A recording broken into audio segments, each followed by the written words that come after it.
established lives beyond civilization. Weird.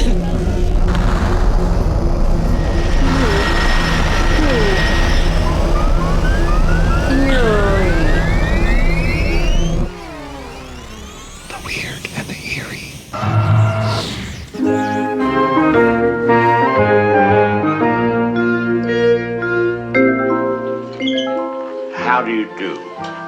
My name is Alfred Hitchcock, and I would like to tell you about my forthcoming lecture. It is about the birds and their age-long relationship with man. It will be seen in theaters like this across the country. In my lecture, I hope to make you all aware of our good friends, the birds. All right. Hello. Hello. We are back. We are Lost Futures, a Mark Fisher podcast, and I'm Steve. I'm Marlowe. And today we're talking about the Eerie. This is our first real chapter discussing examples of the Eerie as given to us through an essay that Mark Fisher wrote in this book.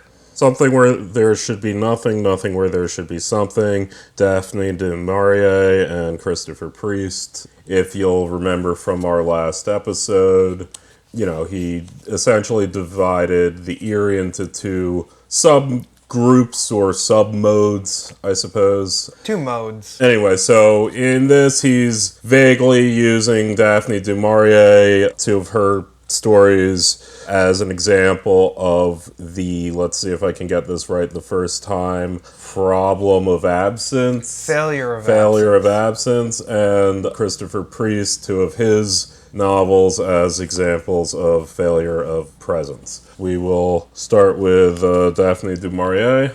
Yep. With her, we're talking specifically about her more famous adaptable short stories, one of which you'll probably all be familiar with, at least passingly, The Birds. Of Alfred Hitchcock's adaptations fame.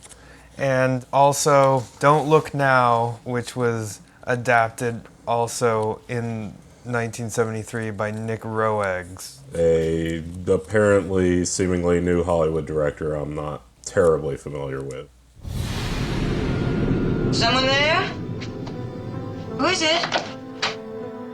Look.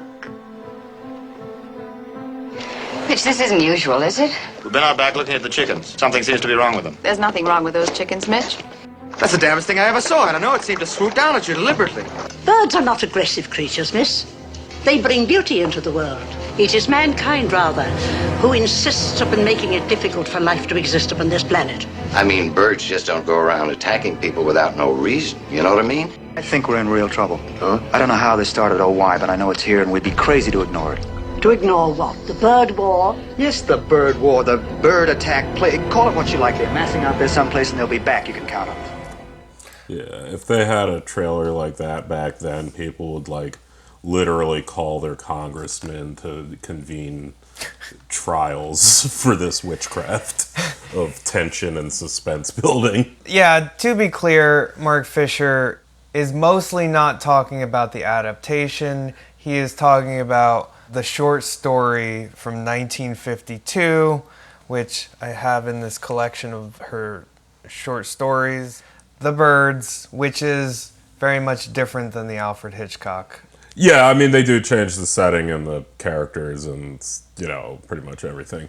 But the beats are there. Mainly the birds. I think off the top he draws the direct connection to the last chapter, the notion of the eerie cry often coming in the form of birds. As we mentioned, it even shows up in Lovecraft with the whippoorwill, in that folk tale about them catching the souls and whatnot. Yeah, specifically animals that have human characteristics or a consciousness when they shouldn't, and that's sort of the agency that's something where there should be nothing. Right. In Du Maurier's tale, this is quoting Fisher, Du Maurier's tale, the birds cease to be part of the natural background and assert an agency of their own, but the nature of this agency remains mysterious. So in another idea of what the Eerie is in its essence, I've mentioned several times the post-apocalyptic setting, which is sort of a failure of presence, but yes. But in this case, it's sort of this haunted house situation. Did that object move? Did the picture on the wall, is its eyes following me? But in this case, these birds are exhibiting an intellect and a will that they shouldn't have as birds. Yeah, and this is made really clear in the book version because it's just, there's this constant questioning by all the characters in the family that the story is following. Why are the birds doing this? And everyone's got their own theory. Everybody has their own solution for how to change it.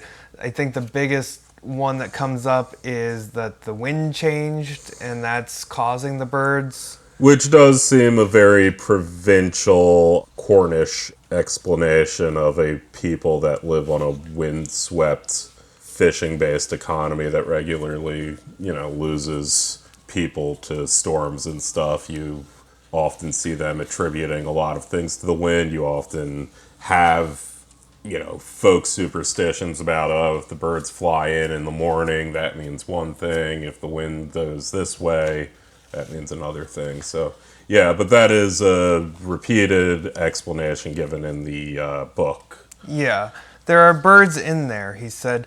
Dead birds, nearly 50 of them. Robins, wrens, all of the little birds from hereabouts. It's as though a madness seized them with the east wind. He sat down on the bed next to his wife and held her hand. It's the weather, he said. It must be that. It's the hard weather. They aren't the birds, maybe, from around here. They've been driven down from up country. This is Nat Hawken, who the story follows the Hawken family and their battle against the birds and this sort of survivalist, we must survive this onslaught. And what I found particularly different between this, the written text and the movie, is that it's almost explicitly a re-triggering or re-traumatized reaction to World War II London bombings or the Nazi bombings. There's a lot of comparisons that they make to it. Yeah, that, I think also in that Zizek article you found, he mentions it seems to be a very anti-post-war labor piece about this government's general inability to deal with this and this misplaced trust in the state to solve your problems as well. I mean, in one notable scene in the short story, which I thought was actually quite funny, they hear planes going, and I as I'm reading that, I'm like, well, that's just the vehicle that's most vulnerable to birds of any vehicle. You could have used, like, flak cannons or tanks, and they would have been fine. A bird can't do shit to that. And, like, yeah, sure enough, like, 15 minutes later, they heard all the planes crash. And as Fisher will point out, they at first are relying on this authoritarian voice of the BBC as their guidance, but eventually the BBC stops broadcasting.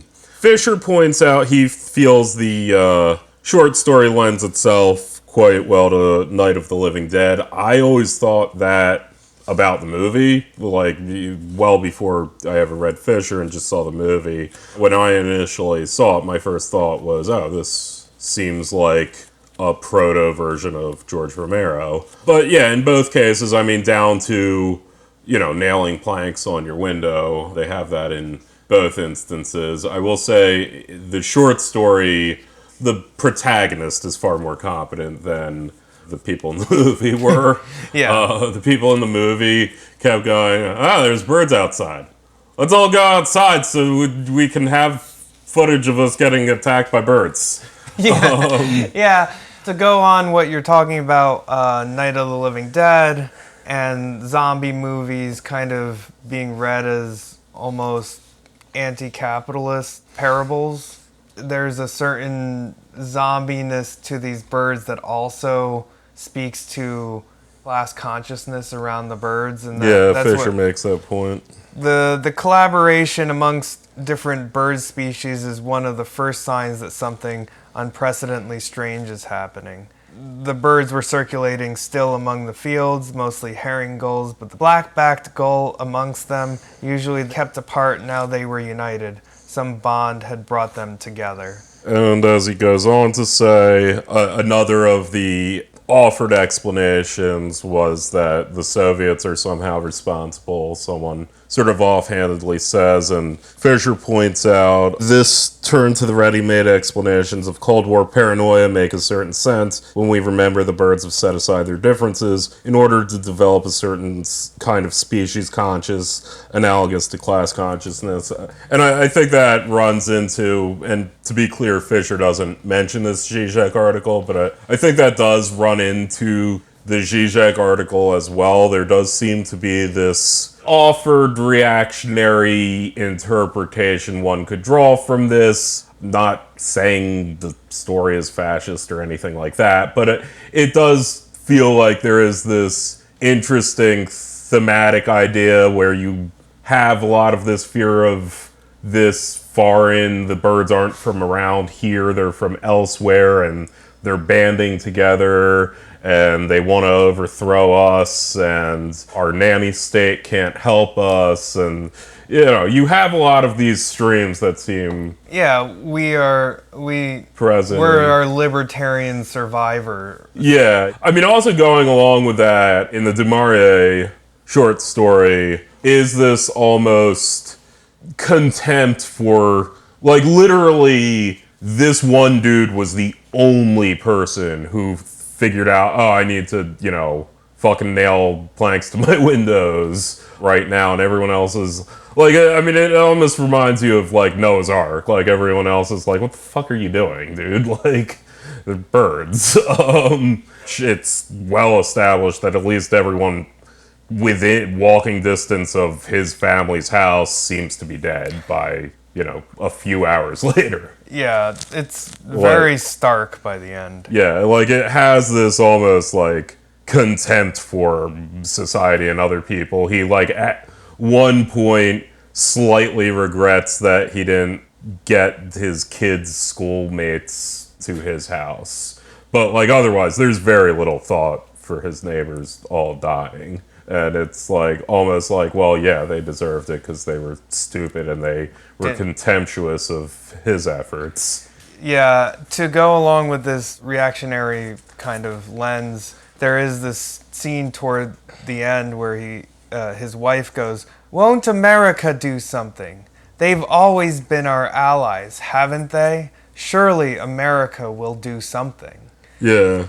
This kind of like our nanny state has failed. We need the awe-inspiring intervention by our special relationship to beat back these machinic birds who are killing us and we don't know why. Yeah. We're going to get into a lot of stuff about memory when we get to Christopher Priest, but we'll start our discussion of memory when he says, Nat listened to the tearing sound of splintering wood and wondered how many million years of memory were stored in those little brains behind the stabbing beaks, the piercing eyes, now giving them this instinct to destroy mankind with all the deft precision of machines. And this is sort of the eeriness, I think, that Fisher's identifying, which is that there shouldn't be any agency for why they're killing the humans, and that something where there should be nothing, the something is the agency of the birds, and that something is this consciousness, which is an inversion of Christopher Priest, where the unconsciousness ends up being the thing that's absent later in our discussion. Yeah. Just listen to those lovebirds. Mitch?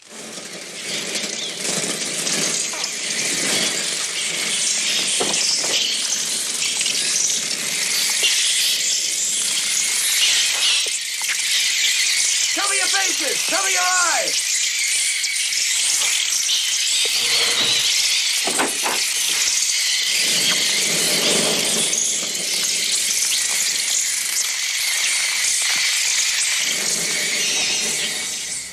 Yeah, so that's one of the more famous scenes. To go off of what I think Zizek said in Pervert's Guide of Cinema, where he says that the birds represent maternal id. Yeah.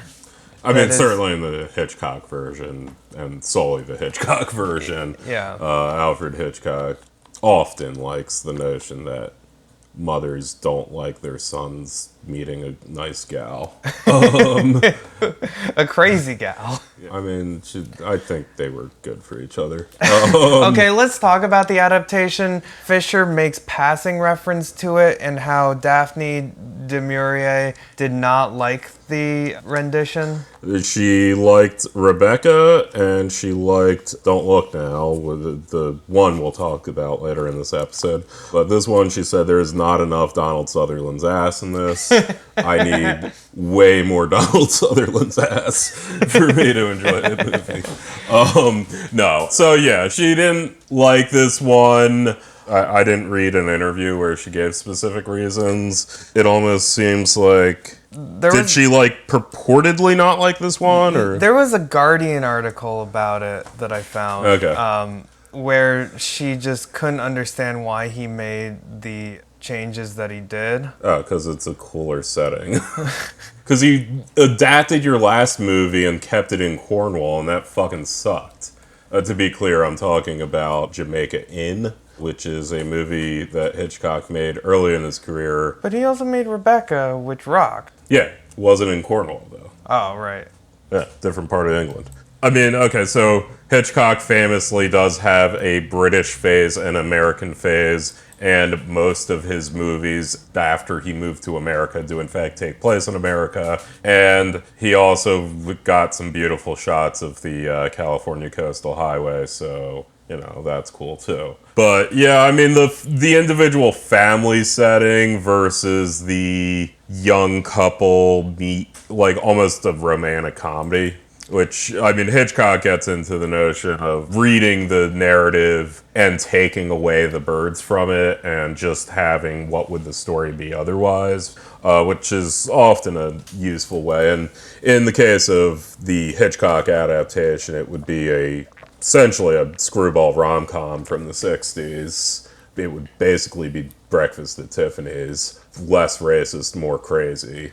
Yeah, the two main characters are nuts. Yeah, this gets They're nuts for each other. This gets into the sensibilities of how the 1960s depicted a strong female character and how that often runs up against modern sensibilities in a interesting way. Because, it's the baby it's cold outside thing where it's like, okay, well, yes, it was understood at the time that you needed to play this game of disavowal, and, the baby it's cold outside is this romantic way as it would be understood at the time. And yet, in fact, actually, it's a strong female character depicted in the song. And there's a perfectly cogent argument for that. That doesn't change the fact that hearing that song today, it just sounds rapey. It is just times change and the language, the cultural context around your signs and signifiers change. And yeah, the way Tippi Hedren and Rod Taylor's relationship. Yes. If you haven't seen the movie and you're just sitting down, you'll be like, what the fuck is wrong with these people? Yeah, they're just stalking each other. Yeah, they're doing long game stalking. Rod Taylor shows up in the first scene and just negs Tippi Hedren. Randomly, seeing her in a store, he's like... A bird store. He's like, number one, I know your name. Number two, I'm gonna neg you a bunch. And she's like, who the fuck are you? And then when he leaves, she's like, oh, he was kind of cute. Yeah, I'm gonna find his address. I'm gonna find his address by calling up a journalist that works for my father at a newspaper, and he's going to run a license plate, and then go to his apartment with lovebirds, which everyone goes, ooh, whenever anybody says it. At least there's a pregnant pause after anyone says it, which... Well, that is also the... It's like a meet cute kind of thing. Yeah, well, I mean, it's also the kind of 60s sensibility, because if someone just showed up and, like, gave you a pet you didn't ask for, you'd be like, no, I don't want to feed this thing. Let alone go to your apartment. Well, yeah, that too, but it's sort of like those old, like, Honda for the Holidays commercials, where it's like, no, one spouse just buying a car without consulting the other spouse, and then let alone a stranger buying you birds, and now it's like, oh, I need to fucking clean a bird cage now.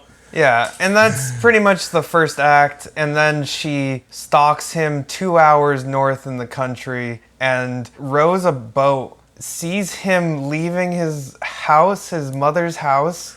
And it's like, how do I get to that house? And we're like, well, there's a road. And she's like, I don't want anyone to see me. And they're like, oh, I mean, that's normal. I guess you can rent a boat then. That's the other thing. Bodega Bay, yeah. Yeah, yeah, Bodegas. The chopped cheese capital of California. But, yeah, no, that's the other thing. It should be noted, throughout this movie, she regularly recruits other people to help her stalk them. And they all do without question. Yeah. No one thinks this is They're like, weird. This is the most romantic yeah, thing no, I've everyone's ever heard. like, yeah, you go, girl. Even the dude's ex is like, yeah, okay, fuck it. I stalked him. I know how it feels. Yeah, no, it's just... I live up here because I followed him. And then... she breaks and enters. She breaks and enters into his house, leaves the birds, which is for his age-inappropriate sister, and... he runs out and again, like, he's like 33 in this movie. He just looks 60 because it's the 60s. But his daughter's turning 12. Or his sister, again, is turning... yeah, sorry. I thought it was his daughter because she's old enough to be his daughter. Yeah, you know, I mean, I gotta ask about the mother's role in sexual... Yeah, she had sex exactly 2 times, like... 20 years apart. Yeah.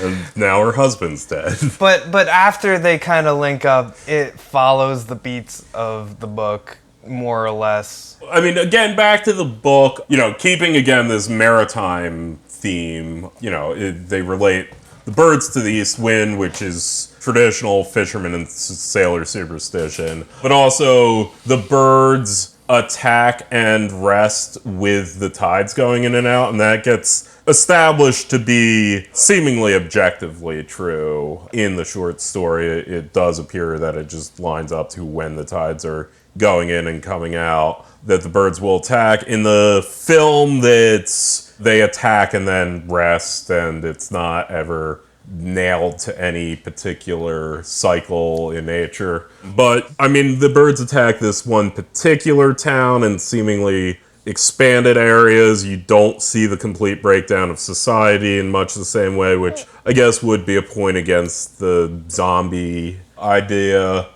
And it's coddled for the sensibilities of film at the time. Not everyone dies. Several people do die. But they should, because they just ran outside when they were being attacked. Yeah, that's the other thing is, yeah, people keep fucking running outside, and there's one part in the movie where finally the dude gets it in his head of like, oh, we should stay inside and I should board up all the fucking shit, obviously. You know, or just, again, wear a thick sweater because they're fucking birds. But, hey, who am I?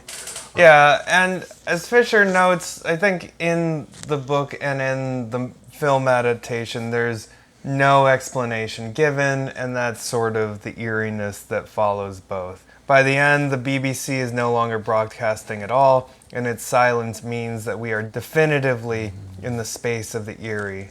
There will be no explanation for the characters or for the readers, nor will there be any reprieve. At the end of the story, the birds' siege shows no signs of concluding. Which I think is probably the most different with the film. The film seemingly has a far more optimistic ending where there is continual radio broadcasts through the end of the film. Those radio broadcasts essentially say that this is mostly happening in Bodega Bay, and it's sort of spreading to some other areas, but the military has checkpoints and shit, and seemingly society is operating outside this little beach vacation spot. So yeah, I would say that it has a very zombie movie ending that, I'd say specifically reminds me of Dawn of the Dead, the original, where they just kind of, I don't even think there's music playing, they just kind of get in the car and drive off into this dusk horizon or early morning horizon, and the credits just kind of roll. Well, that's Daphne Du Maurier's The Birds and Alfred Hitchcock's adaptation. For the next section, we're going to move on to Don't Look Now, which she wrote in 1971, and it was adapted 2 years later. One writes it. I can't... No, not with those films. I may have met him years ago when he was doing My Father in some film. Particular favourites among the other books? One doesn't have favourites. At least I don't. Other authors may do. But each book as it comes and one writes it is the thing of the moment. It's a complete phase you're going through. And I don't mean you're going through exactly what the person is going through, but when I write, I have to become each person in turn. So it's rather like acting, you see. Daphne, does it worry you? They say seeing is believing, but only a split second of time separates the past from the future. The present is crushed between them. A thin thread of life in a skein of death. Laura!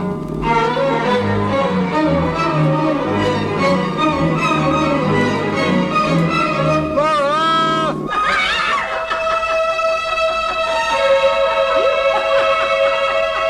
Where are you? Who are you looking at? I don't know what's happening.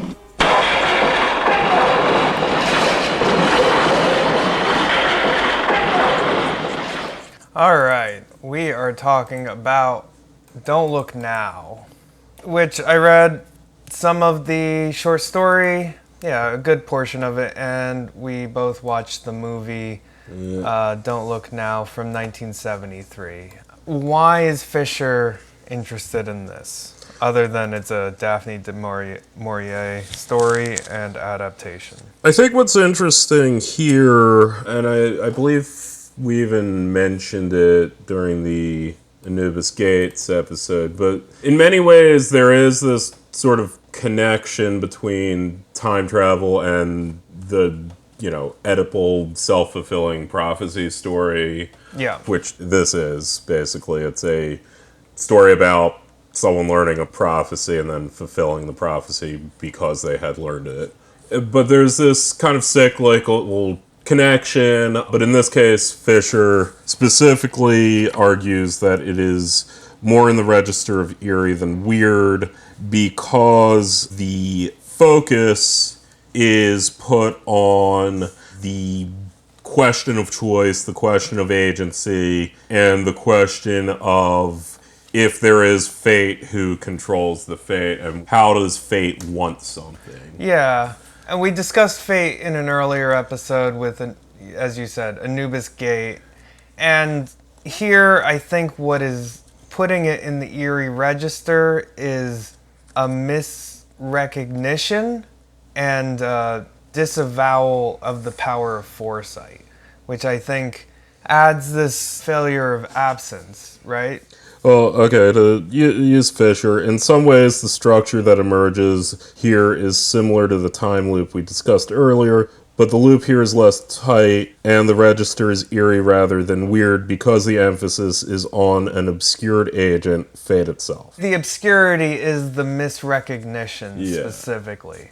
So, like, misrecognition or belief that you can get around fate and also end up playing into fate's hands. I mean, I think what Fisher is focused on is the idea of... So in the case of your time travel story, you are essentially an agent, even if you're playing into a history that appears predestined maybe, but also you are doing these things, and you're doing these things because you did them in the past and got to this point where you're doing the things now. And that's out of joint. It's a self-contained loop. It's weird. But in this case, there's a question of it's seemingly you're falling into someone else's design, and whose design is that? Right. The weird fate is someone from outside, right? Because it's a loop, it's that Ouroboros thing where it is almost self-created, but it's self-created through free actions of individuals, whereas this almost is integrated in the time. There's this pass-back pre-knowledge that drives it forward, but seemingly it's just, if it didn't happen this way, maybe it happened a different way, but it all comes down to this design with an unclear designer. But yeah, I don't know. It is an interesting question, just teasing this out. Yeah, I think, especially with Anubis Gate, there was a clear designer. There was a clear designer to how you could... Well, yeah, I mean, there was the wizards. There were wizards that were acting from the outside to control fate that was happening. Yeah. And with this, there was fate that was delivered to the agents, in this case, John and Laura, and then in resisting and disavowing and say, no, that's not me, there's an eeriness to trying to resist fate and fate like acting on you from an unknown place. It's a predestined history that the best you can do is simply learn, be this story or Greek myth or whatever. Some people have a special knowledge that allows them to learn facts about the future, but they can't ever change the future. And in fact, often them learning facts about the future is itself a mechanism to bring about the future. And that leads to the question of, well, then who writes the future if the future is written? So, what is Don't Look Now? Don't Look Now is about John and Laura, who in the book are tourists in Venice. They are walking around, they're on holiday. Their daughter had died of an illness, and they were grieving the daughter while they were in Venice. And this seemed to be the first time that they had experienced some sort of reckoning or it's an attempt to move on. Peace and an attempt to move on. In the movie, they're not tourists. John is he's a contractor, construction guy. Yeah, he's helping to remodel old cathedrals in Venice. Yeah, or let's say restore. Yeah, he's a restoration guy.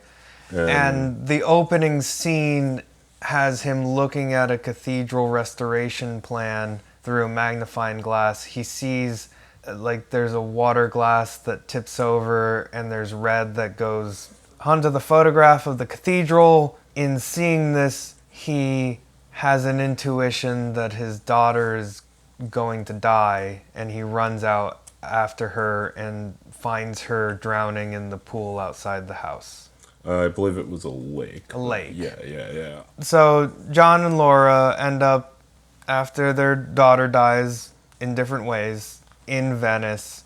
He's doing restoration on the cathedral, and in the book starts out with them meeting these twin sisters in a restaurant. And this also happens in the movie, but it's like a later scene. And the sisters have a vision of their dead daughter that's sitting between them, and the wife follows them into the bathroom to ask them why they're staring at her and her husband, and the blind woman goes, I saw your daughter, she's so happy.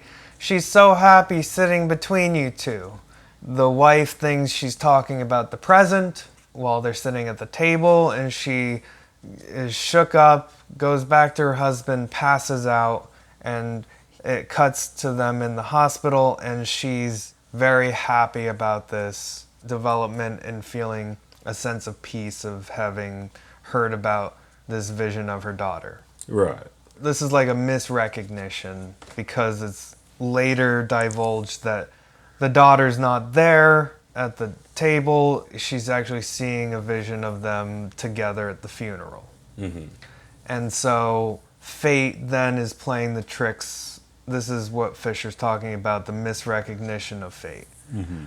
And so in the movie, at least, because she's so happy after getting out of the hospital, they have one of the most graphic romps, I think, of like ridiculousness in cinema history. Yeah, I mean, this was a time when they were trying to argue that pornography could be high cinema, and at the same time, high cinema was saying like, "Oh, why don't we have more graphic sex scenes?"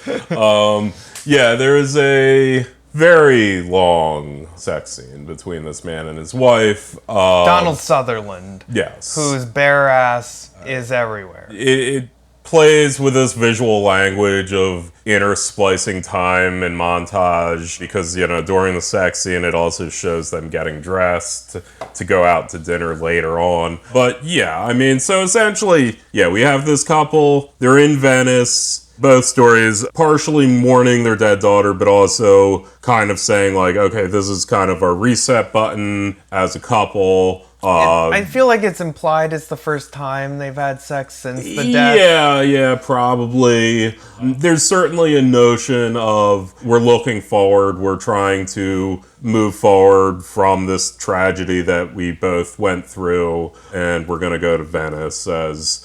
either because the husband took a job in Venice, well, I mean, he already had the job, but yeah, it was used as an opportunity to kind of reset and move on. They meet as a parent psychic who says, I've seen your daughter. The wife is very enamored by this. The husband is very suspicious, thinks that these women are, taking advantage of her grief. In the book... he's super resentful. And in the book there seems to be this almost jealousy.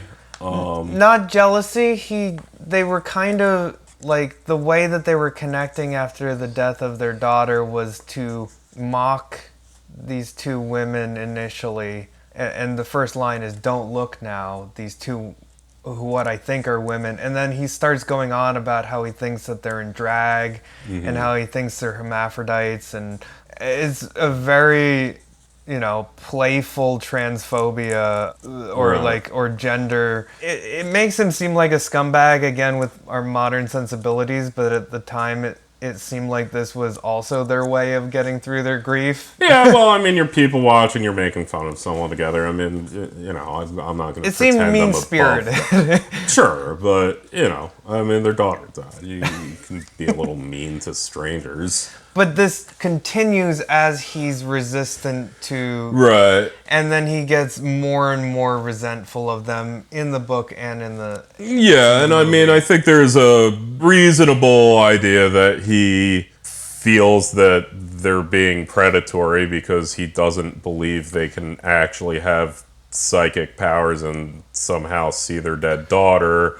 and thinks that, are they trying to, string my wife along until she gives them money or, something like that. I mean, if in real life my daughter died and some woman starts talking to me about how she's talking to my daughter, I might get very angry about that. Yeah. That's a perfectly reasonable way to feel.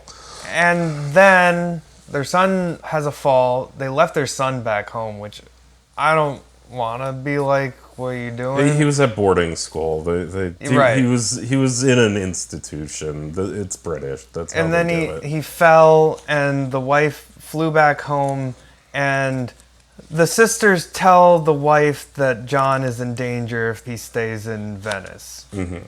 The wife then goes home to be with the son. Then John has an accident at work, and also when his wife leaves, he then sees his wife as part of a funeral procession on the water. Yeah, he specifically sees his wife with these two women and is very confused because he literally just left his wife for her to go to the airport. Right. And on top of that, there's a serial killer going on, which in the book, the short story, they witness in one of the early scenes. They overhear a person being choked and almost dying, and they're like, well, that's weird. Should we intervene or call the cops? And they're like, no. And then he sees what he thinks is a little girl running away. Mm-hmm. And this is foreshadowing for what the twist will be. Spoiler alert, the serial killer is a dwarf, and the dwarf has been going around killing people, and also because he thinks it's a little girl, he thinks it looks like his daughter. Right. So after he sees his wife, who he thinks is left, he goes to the police to investigate why she's come back and why she isn't where she says she is. And the police is like, we'll look into it. And he's like, I'm afraid she's going to get serial killed. And turns out he calls her. She's actually back in England. And he's like, well, that was strange. I shouldn't have gone to the police and freaked out so much. Again, this is like a misrecognition where the big reveal is that he has the power of foresight and he can see the future. Yeah, this whole time he is in fact also a psychic. He who is skeptical of the psychics also can see the future.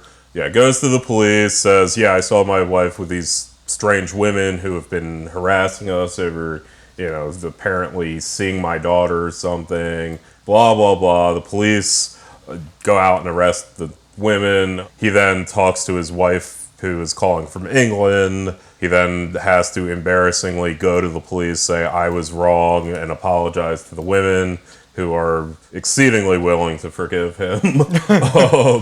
And, takes the old ladies back to their hotel room, goes out, sees the little girl in the red coat. Well, in the movie, it's a red coat. That's sort of the thing that ties everything together. Follows after this little girl, then turns around and is this creepy old dwarf who hacks him to death with a fucking cleaver. And in a very funny death scene. And then, as the credits are rolling, you see the wife with the two women on the funeral procession in exactly the style that he saw earlier in the movie, tying it all together. The psychic. She wants you to know. I've seen her. And she wants you to know that she's happy. I've seen your little girl sitting between you and your husband, and she was laughing. Yes. Oh, yes, she's with you. She's with you, my dear. And she's laughing. I'm sorry if we're dead.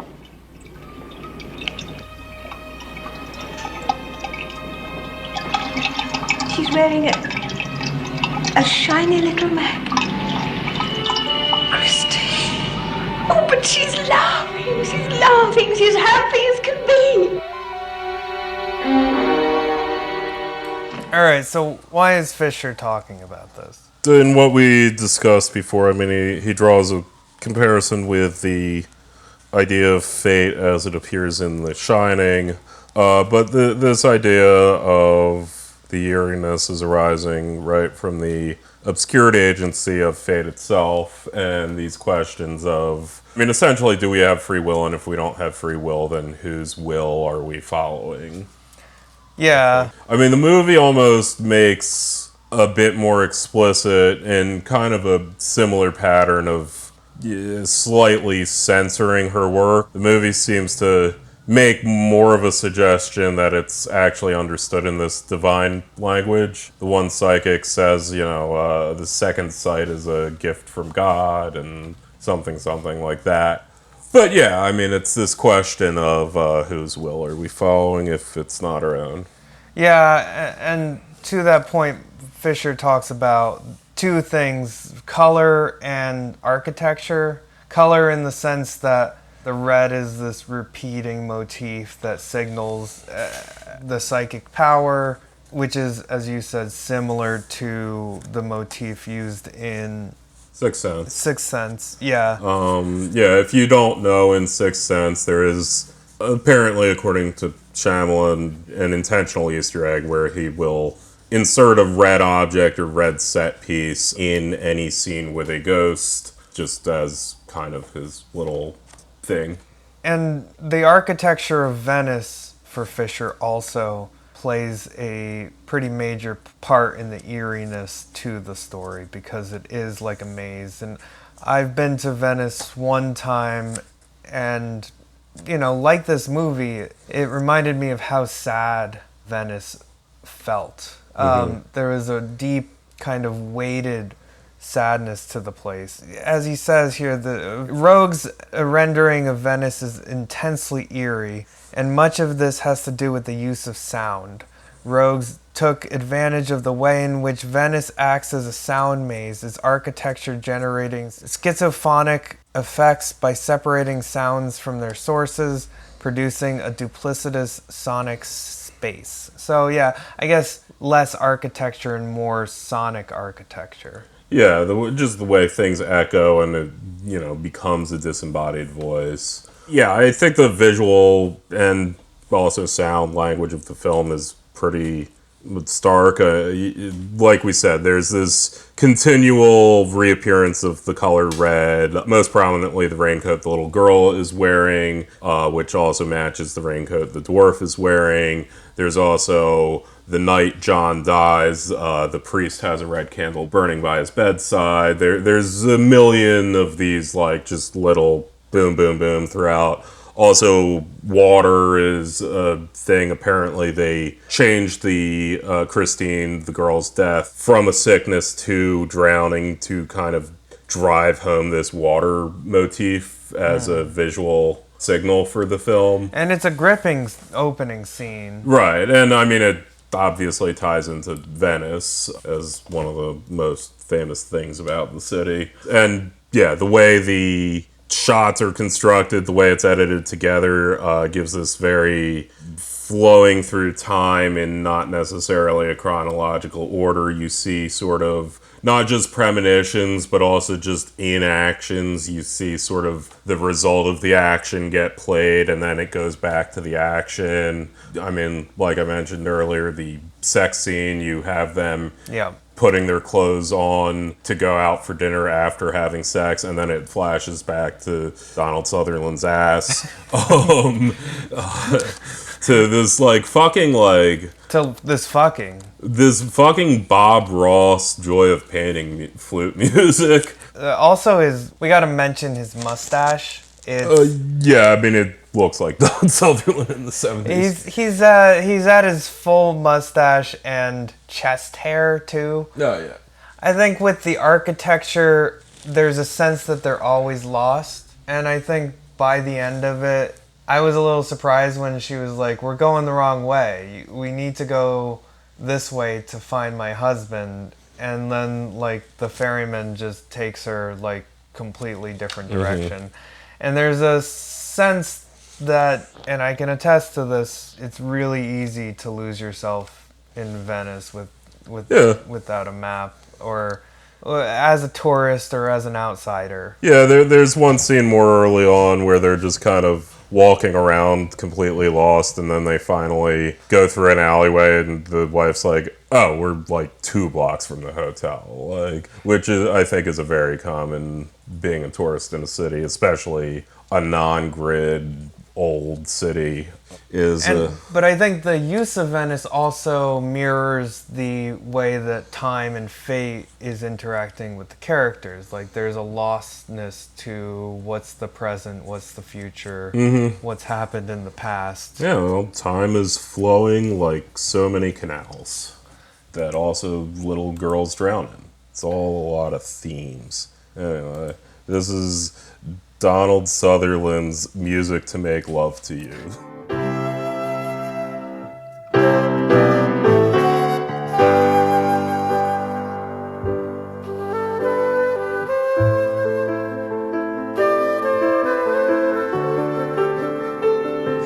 It's such a fun song.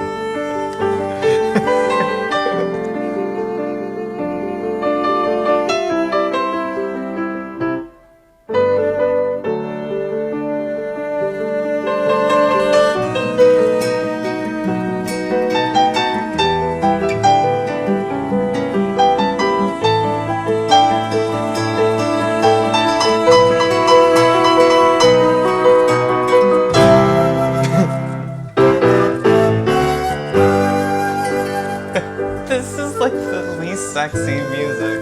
Yeah, no, this is so fucking 70s.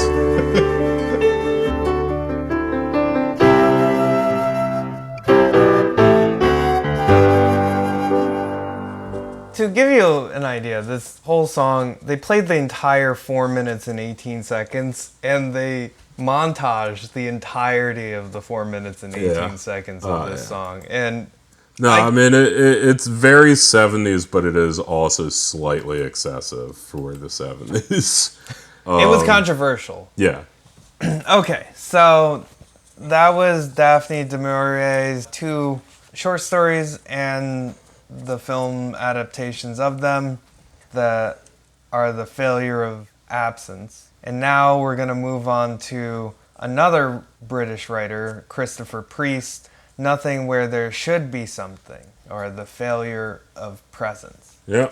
Yeah, next we're going to talk about The Affirmation, which is a novel that I read most of, you read some of. Mm-hmm. I really like this novel. It's not something I normally like, which is a book about writing a book, but this kind of transcended that in a lot of ways because it escaped a lot of the criticism I normally have about it, which is that people that write books about writing books are usually so self-absorbed they don't recognize how self-absorbed their characters are. And in this, it's specifically making fun of an author for being so self-absorbed. Yeah. Also, I mean, the classic Steve King direction would be to try and not be self-absorbed by making your character a tragic alcoholic.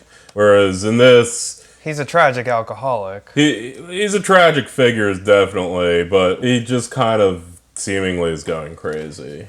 Yeah, so the story follows Peter Sinclair, who is somebody that has fallen on hard times. He loses his job after there's downsizing at his chemical plant or scientific plant, and so he's out of work. He then loses his apartment as a result of rents being raised. It takes place in 1976. So it kind of fits in with this birth of neoliberalism, kind of removal of a lot of social safety nets and also outsourcing of jobs. So yeah, there's definitely this attitude of, he kind of is like, well, you know, I have like a advanced degree in chemistry, so I figured I'd just get another job, and then I just didn't, and apparently there was a bunch of other unemployed chemists too, like... Yeah. He loses his job, he loses his apartment, and then he has a fight with his girlfriend, who then breaks up with him, and in his mind, as a result of the fight, she loses him, which is a dubious thing that happens. It's a fun way to frame it. Well, as we learn later, she attempted suicide but didn't.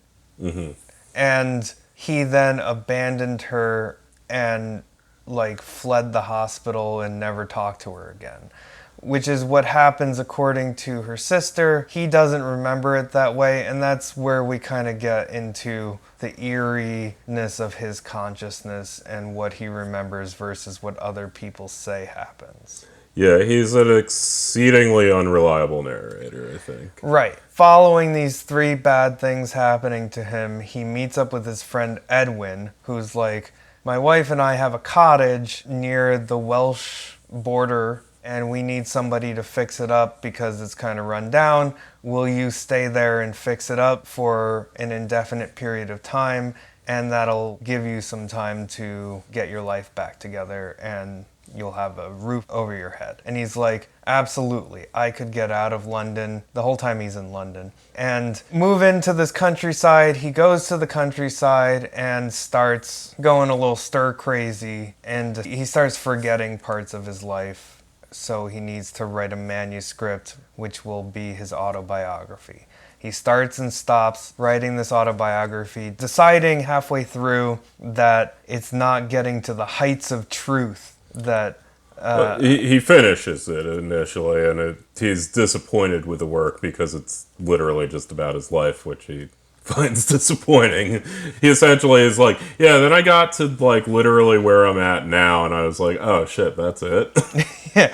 So he has to invent a fantasy version of his life, which he says over and over reaches a higher truth to his life. Right. Kind of reminds me of Zizek's Lacan and Freud reads of like seeing through the dream and what is the dream suppressing, but in the suppression, that's where you find the truth. The dream tells more truth than you trying to narrate it. Yeah, or simply the act of like trying to say like this symbolizes this. You actually, the formal way in which it does the suppression is the truth. So he creates this rather complex mythos, this literal fantasy world called Jethra.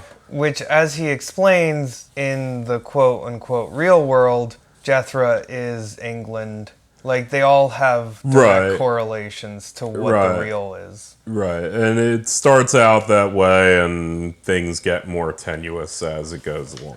In the fantasy world, he has won a lottery, which allows him to undergo euthanasia, which is a procedure that allows him to be immortal.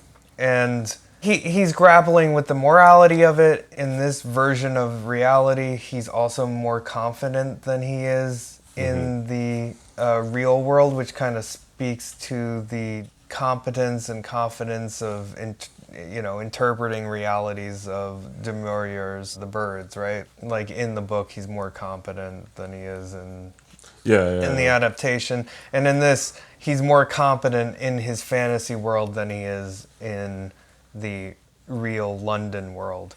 And when he's going to Lottery, which is the place where he gets the procedure done, he runs into somebody who is analogous to his girlfriend in the real world, Siri.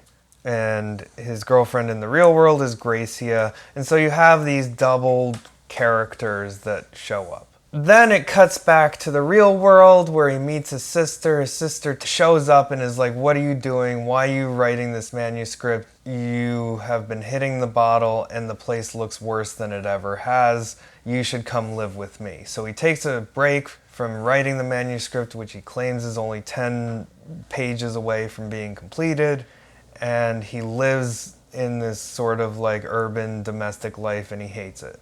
In this time, he meets up with Gracie again. They link up and they start dating, and she offers him to live together in her apartment. Goes back to the fantasy world where he's with Siri, and part of the procedure for euthanasia is that he has to fill out a questionnaire because when he does the procedure, his memory is wiped. And when his memory is wiped, one of the therapists has to reconstruct his memories. He's like, fuck that. I don't need to fill out no questionnaire. I wrote a manuscript about my real life and the real truth to who I am. And he hands the therapist the manuscript, which was the pages we read seemingly about his life in London. Right. It does kind of have this Total Recall question where you can almost imagine this on a plane of reality where, in fact, the fantasy is true, and the only reason we have this nonsense about London is because it's a subjective memory that was reconstructed based on this novel he wrote in this fantasy that's actually real. Or that's a convenient way to make his fantasy seem more real to a crazy drunk who's becoming more crazy and drunk. Yeah. It reminds me of Mulholland Drive. Yeah. In that you have the two different realities and we're not sure which is the hierarchy of the reality, or if they're both just dreams that someone outside is writing. Why Fisher is interested, within the fantasy world, there's an island that is part of the Dream Archipelago, which Fisher says a vast island group, as its name suggests, appears to be at least as much a state of mind as geographical location. And I think this Dream Archipelago is something that many people have used as a fantasy world to inhabit. Christopher Priest, the writer, has used this in some of his later novels. It becomes like one of his signature fantasy things, and I think a lot of writers of sci-fi and, movie adaptations use this spiritual, mystical set of fantasy islands as the place to showcase utopian society away from the real world. In this version, we have the Athanasia, which is the immortality. Yeah, so what is Fisher saying that is eerie? So we have nothing where there should be something. In this case, it's memory gaps. Right, memory gaps, and how you fill in those gaps because they're gaps. In filling them in ourselves, there's ambiguity, there's also a terror to them. Right. Like, it's a terror that he forgets about his Gracia's suicide. One thing it's building up to, that it seems to be this is a spiral specifically from a trauma around Gracia's either attempted or executed suicide, depending on seemingly what theory you have. Even in the bit that I read, there's the part where he's looking at a picture of himself as a child. Always remembered having, I think, his left arm broken, but in the picture his right arm was broken. And he always, growing up, thought his left arm was his weaker arm because it broke as a child, and that was always the story he told himself. And seeing that picture just undermined that entire story. And this whole notion of which level of reality is the real reality, because he's setting up this logic where memory is explicitly fungible and constructible and reconstructible. And Fisher here is linking this to the unconscious. Fisher says, what is eerie here is the agency of the unconscious itself. The affirmation can be read as an extended reflection on the conundrum of how it is possible to conceal something from ourselves. How a single entity can be simultaneously the one who is hiding something and the one from whom the thing is hidden. This can only happen because the unity and transparency which we ordinarily ascribe to our minds are illusory. Gaps and inconsistencies are constitutive of what we are. What covers over these lacuna are stories which therefore possess their own agency. Memory is already a story, and when there are gaps in memory, new stories must be confabulated to fill in the holes. So I think the eeriness here is like, who's the author of our stories? Are we our own author of our memories? And what does it mean if we can't say to ourselves, you're the one that's created this memory of the past? Or like maybe you watch a video and you're like, that doesn't seem like me. Yeah, or the fact that we are here in the present, and how is that related to our past selves, particularly if we can't even remember our past selves, because our present selves are evidence of our past selves. And so if there's a gap there, then what does that say about us now? In Scanner Darkly, I think, is another example of this. Yeah, particularly when he's, watching the scanners and sees himself doing actions that he doesn't remember doing, or, that he thought he might have hallucinated, but now are showing back up on the scanners and things like that as well. Yeah. But you ought to be able to have a past in order to be here in the present, and if you don't have a past, then that's a missing thing. It's similar to Stonehenge implies these absent builders of Stonehenge. Yeah, I think that just about covers what he wants to talk about in this. By the way, Christopher Priest, R.I.P., died in February 2024, and here's a little bit of his interview about the affirmation. A different kind. And that, the different kind is what I'm doing ever since. But I think the real transition came to the next book, which was the affirmation. Yeah, absolutely. And that for me, I always call that my key novel. Yes. Which is not the best novel, but it's the key one. It's the sort of like everything before it led to it, and everything that followed it was different because of that. Yeah, very much so. I think the affirmation for me, that was the point where you introduced the concept of the dream archipelago, which was pretty well and strongly cast in that. Became a stronger thing in terms of more sort of definite sort of anti-structure later on. But I remember reading The Affirmation and having, that was the book of yours. Even I'd read all your work prior to that, and that really was for me the one, as you say. It was the thing where I'd enjoyed your work enormously, particularly Field had made a big impression on me. And then when that one came along, that was the game changer for me as a reader, and obviously for you as a writer. Yeah, so that was an interview. They obviously call The Affirmation the key book in his collection, and I think it seems like it was one of his better novels. But or that it kind of introduced a style that he then sort of worked under for the remainder of his career. Including the next book we're going to talk about, The Glamour, which is shortly after The Affirmation from 1984, which you say sounds more interesting than The Affirmation. It sounds like an imminently filmable book, just from... I haven't read any of this, I don't believe you have, but it does appear, at least from Mark Fisher's description, I could imagine this as, like, even a psychological thriller from the 90s. This guy, like, laying in a hospital bed and being told that, like, he has anesthesia from an accident and this is his girlfriend, and then, like, thinking, oh, are people, conspiring to lie to me about what my past is? Basically appears to be how Fisher's describing this book. He's interested in it because it also deals heavily with the concept of memory and the loss of memory. Yeah, I mean, both of these are basically if Memento wasn't quite as straightforward. Yeah. Where, by the beginning/end of it, if you're paying attention, it does have a pretty clear explanation to everything. But yeah, in this case, an individual, what the hell is Richard Gray.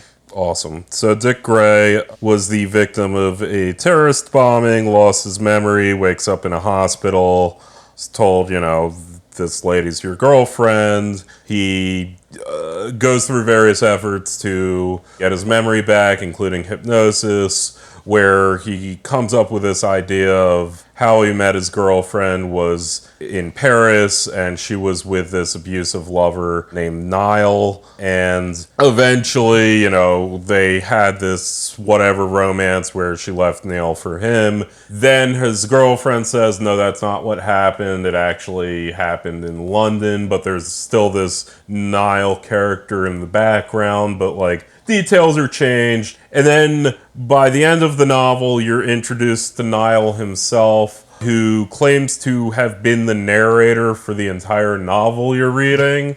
Sounds wild.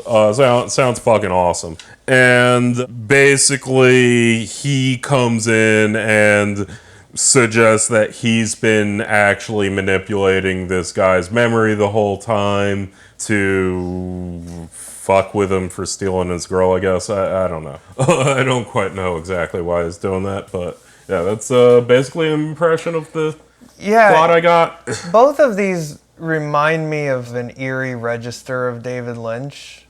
Something he would kind of come up with where there's, like, this seems very much like, what if there was a third narrator, dreamer, and Niall was both sides of Mulholland Drive? Spoiler, he has done a Christopher Priest adaptation, but I do feel like this could be a Christopher Nolan film, like, the way this is laid out. It just has that, like, twist at the end where all of a sudden, like, maybe there's a narrator the whole time voice and you see Niall, but you never hear him, like, talk, and then he talks and it's the narrator's voice or some shit like that. Like, yeah. But, I mean, as Fisher points out, this book actually is almost slightly too straightforward to fall within his regular definition of eerie. It needs like something a little dumber than David Lynch, like, and I don't even mean that as a bad thing, but like just even like more grounded as just the affirmation that could be David Lynch. That could totally that's Inland Empire. That could be Inland Empire. Yeah. But this feels like it needs like just kind of a grounded like guy who's worked all this out in his head of how it all went down. Even Michael Mann, someone like that. Well, yeah, you mentioned Memento, Christopher Nolan, and then Christopher Nolan did The Prestige, which is probably the most famous Christopher Priest novel at this point. Because Christopher Nolan did it. At least with an American audience, it appears that Christopher Priest might be a little more well-known in England than the United States. Yeah. It seems like if you're actually a fan of the books, you like the affirmation. I really liked the affirmation. Yeah. And at the end here, he talks about nothing where there's something. And this idea of negative hallucination, not seeing what is there. I know we've mentioned him before, but China Miéville introduced this concept of unseeing, which we talked about in City in the City, and not seeing what is there seems a little bit like unseeing. Yeah, particularly the way it's described, where it's something that you both register and react to on a reflexive basis, but you don't consciously interact with it. Right, which is like City in the City, but I guess in that instance you're consciously choosing not to see something that is there. It depends. Right, but there is sort of like an editing process that he mentions here with negative hallucination, where something is there and then you pretend like it's not, or you just actively edit it out of your life as you consciously walk around. And I think this speaks to the stream of consciousness that is eerie when you get to gaps of consciousness. I mean, again, this is gaps in my not having read The Glamour, but from the way he's describing it, it seems like the purpose of the name of the book centers around this character of Niall, where he kind of is just this perennial in the background figure. This idea of where you're talking to someone in a room and a third person says something and it's like, oh shit, you've been on the couch this whole fucking time. Almost that sort of idea where it's this sort of invisibility that isn't exactly invisibility, but it's almost like when the revelation makes you question, and why didn't I see this before? The way you're describing it there reminds me of like Kafka and how people appear, people's conversations are disconnected from one another and they flow together in a disjointed way as though they're constantly restarting conversations, or you're being dropped into the middle of conversations. And there does seem to be eeriness to a lot of the ways that people and things just appear. Yeah, well, anyway, so the name comes from this apparent old Scottish witchery, where the glamour is this charm that renders someone this ambiguous sense of invisibility.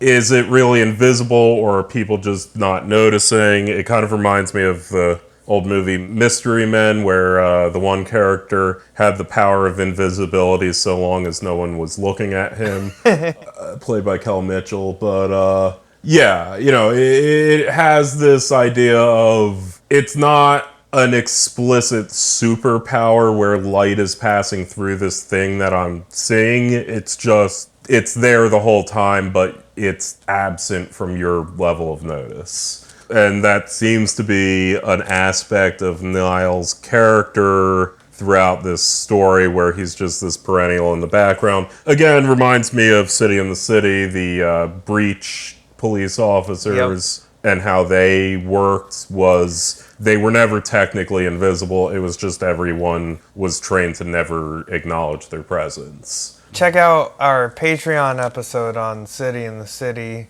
We read it sort of as a primer for this season, and Initially, I thought we were going to use it for the weird because he is a weird writer, but these themes also seem like they cross into the eerie. It does. I would highly recommend reading The Affirmation and watching Don't Look Now. I like The Birds, but I'd seen The Birds before, but Don't Look Now is phenomenal. Yeah. I mean, give Birds a rewatch if you haven't seen it in a while, because it can be funny. Don't Look Now. Don't Look Now is a good movie. And Rebecca, we're gonna do a Patreon episode on all our thoughts on Rebecca, so you can go over to our Patreon and check that out. In honor, once again, of Donald Sutherland's naked ass, we're gonna and also recent death as well. Christopher Reese and Donald Sutherland. There's an eeriness to this episode. It's the Forever 87 Club. Yeah, I mean, they were both old, but yes, I'm pretty sure Donald Sutherland also died this year. This goes out to you, Donald.